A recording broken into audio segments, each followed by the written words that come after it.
చాలా మంచిది.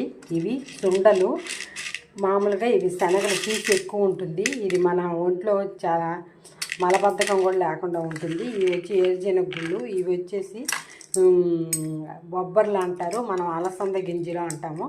ఈ 3 అవర్స్ 4 అవర్స్ నానబెట్టుకొని వారానికి 2 సార్లు ఇలా మనం మసాలా లాగా చేసుకోవచ్చు, లేదంటే తాలింపు పెట్టుకొని కూడా తినొచ్చు. ఇలా నానబెట్టాను 3 అవర్స్ 4 అవర్స్ నానేయి ఇవి మిక్సీ కుక్కర్లో వేసి బాగా ఉడికించుకోవాలి. ఇవి బాగా కడిగి ఇలా కుక్కర్లో వేసుకొని 3 విజిల్స్ రప్పించుకుంటే చాలు.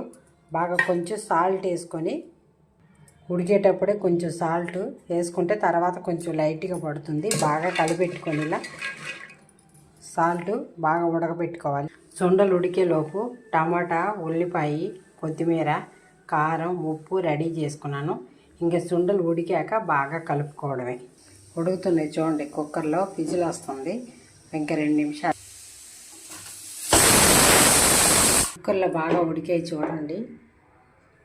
కుక్కర్లో బాగా ఉడికినవి ఇలా వడకట్టుకోవాలి, నీళ్ళన్నీ పోతాయి. అప్పుడు నీళ్ళన్నీ పోయాక ఇలా కప్పులో ఇలా పోసుకొని తర్వాత ఉల్లి తరుగు, తర్వాత టమాటా తరుగు, తర్వాత వచ్చేసి కొత్తిమీర, తర్వాత వచ్చేసి సాల్టు, తర్వాత కొంచెం కారం, కావాలంటే మీరు చాట్ మసాలా కూడా వేసుకోవచ్చు.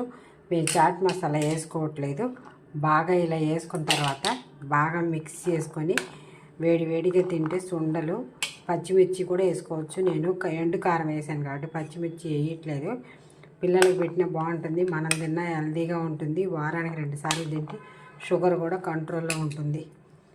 నా వీడియో నచ్చితే లైక్ చేయండి, షేర్ చేయండి, సబ్స్క్రైబ్